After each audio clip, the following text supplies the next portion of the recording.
بسم الله الرحمن الرحيم، والسلام عليكم ورحمة الله تعالى وبركاته. مرحبا بكم مشاهدينا الكرام مجددا في الحلقة الخامسة والأخيرة من برنامج الرسالة الثقافية. سنبدأ بالسؤال الأول على بركة الله. شركة نوكيا هي شركة هواتف الآن، لكن قبل أن تكون شركة مختصة في صناعة الهواتف ماذا كانت؟ هي كانت عبارة عن شركتين، شركة نوكيا للصناعات الخشبية وشركة نوكيا لصناعة الكابلات. السؤال الثاني، مدينة سطيف ماذا تعني؟ تعني مدينة سطيف التربة السوداء، وذلك باللغة الرومانية. السؤال الثالث، من هي الدول العربية المعترفة بإسرائيل؟ أول اعتراف رسمي كان مصري عندما قام الرئيس السابق أنور السادات بزيارة رسمية للكيان الصهيوني عام 1977. أما الآن مصر والأردن توجد بهما السفارة الإسرائيلية، وكانت كذلك موريتانيا، لكن الاعتراف سحب سنة 2009 بسبب الحرب على لبنان.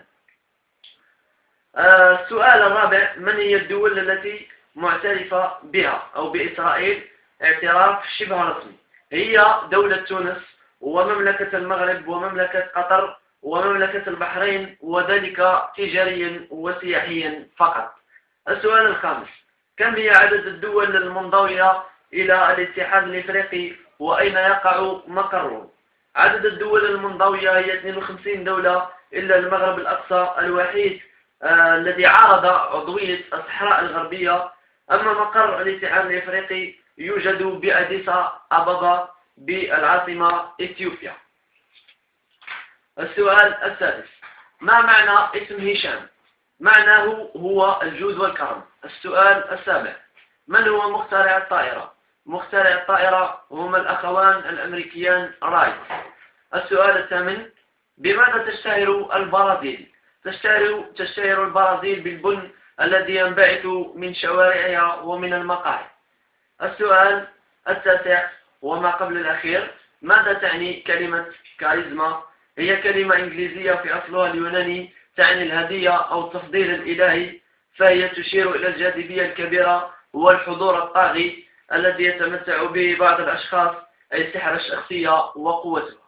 السؤال الأخير، من هي أرض المحاشي؟ هي مدينة حلب السورية التي يزخر مطبخها بعشها وأطيب المأكولات، كما أنها فازت بجائزة باريس للطبخ والتذوق عام 2007.